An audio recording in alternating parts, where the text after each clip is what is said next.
Hi everyone. So 11th standard chemistry की ரொம்ப இம்பார்ட்டன்டான ஒரு video.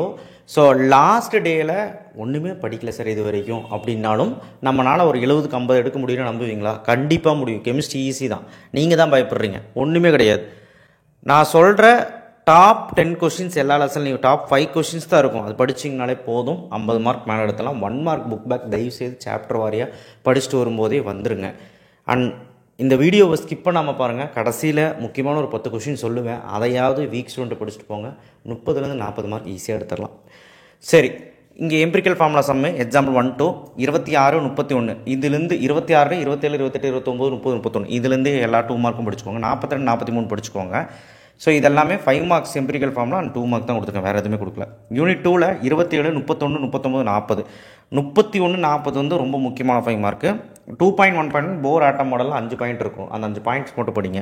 2.2 de Broglie equation, 2.3 Heisenberg principle, formula எழுதி இம்பாசிபிள் டு மெஷர் அப்படின்னு சொல்லி டெஃபினேஷன் எழுதினா போதும். De Broglie equation lambda equal h by mv முடி போட்டால் போதும். அந்த E = mc ஸ்கொயர்லேருந்து யூனிட் ஈக்குவல் டு hν அந்த ஈக்குவேஷன்லேருந்து அப்படியே டெரிவ் பண்ண போதும். யூனிட் 3 வந்து 24 27 29 37 38 39 5 மார்க்கு, 41 45 46 5 மார்க். இங்கே நான் சொல்லியிருக்கிற 6-7 கொஸ்டின் ரொம்ப முக்கியம். யூனிட் 4ல் 30 32 33 36 44 தான் சொல்லியிருக்கேன். 35 5 mark ortho para. Uses of hydrogen படிச்சுக்கோங்க, 5 பாயிண்ட் படிச்சுக்கோங்க. 5 மார்க்கில் கேட்க வாய்ப்பு இருக்குது. டெரிட்டியம் ப்ரிப்பேர்டு ஈக்குவேஷன் முக்கியம், அது 3 மார்க்கில் கேட்பாங்க. Unit 6ல் 26 37 41 confirm. 41 எங்கெல்லாம் நான் கன்ஃபார்ம் போடுறேன்னா அது கன்ஃபார்ம். இங்கேயும் எம்பிரிக்கல் ஃபார்முலா சம் வந்து கன்ஃபார்ம். சரியா? இங்கேயும் எம்பிரிக்கல் ஃபார்முலா வந்து கன்ஃபார்ம். வேறு என்ன, ஹைன்சன்பர்க் பிரின்சிபல் கன்ஃபார்ம். இது வந்து ஒரு 2 மார்க் 3 மார்க்கில் கேட்பாங்க. வேறு ஹாபோ பிரின்சிபல், பாலிசஸ்குஷன் பிரின்சிபல் அதுவும் கன்ஃபார்ம். சரிங்களா? கன்ஃபார்ம். அதே மாதிரி யூனிட் 4ல் வந்து பார்த்திங்கன்னா ஆர்த்தோபேரா கன்ஃபார்ம். இந்த மாதிரி நம்ம சொல்லிகிட்டே போகலாம். அதே மாதிரி பவுலிங் மெத்தட் வந்து கன்ஃபார்ம். சரிங்களா? இதெல்லாமே நோட் பண்ணி வச்சுக்கோங்க.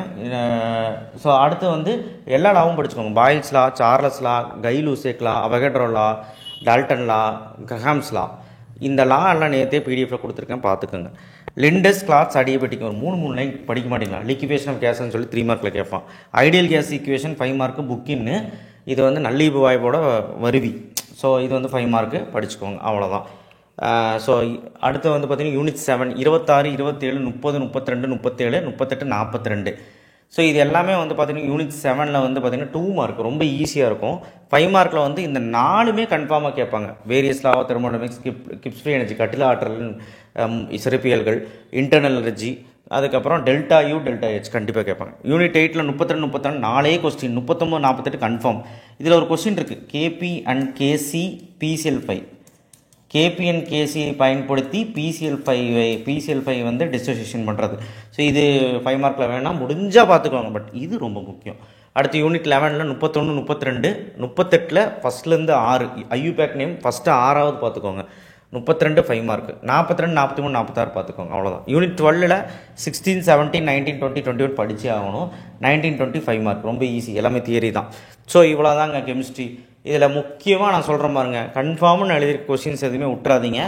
முக்கியமாக கேபிகேசி யூனிட் 8ல், அதுக்கப்புறம் வாண்ட் ஆஃப் ஈக்குவேஷன், அதுக்கப்புறம் வந்து பார்த்தா ஆர்த்தோபேரா ஹைட்ரஜன், ஃபஸ்ட் லெசனில் எம்பிரிக்கல் ஃபார்முலா சம்மு, அதே மாதிரி ஹாபோ பிரின்சிபல், பாலிசஸ்குஷன் பிரின்சிபல், அப்புறம் யூனிட் 3ல் பவுலிங் மெத்தடு, அதுக்கப்புறம் இதெல்லாம் டேரக்ட் 5 மார்க் அடிக்கடி கேட்பாங்க. அதுக்கப்புறம் வந்து பார்த்திங்கன்னா யூனிட் 6ல் வேண்டர் வால்ஸ் கிரிட்டிக்கல் கான்ஸ்டன்ட்டோட டெரிவேஷன் கண்டிப்பாக கேட்பாங்க.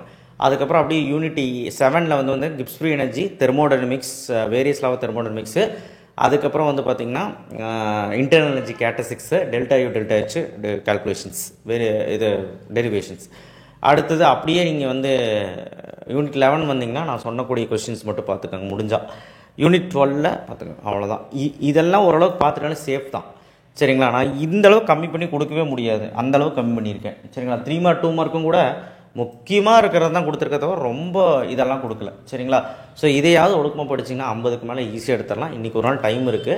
யூனிட் வாரியாக படிங்க, ஆனால் 1 மார்க் படிங்க. 1 மார்க் படித்து அதில் ஒரு 12 மார்க் எடுத்தால் தான் நல்லா 50 மார்க் வரும், இல்லைன்னா கஷ்டம்தான். ஸோ படிச்சுட்டே இருங்க. சரிங்களா?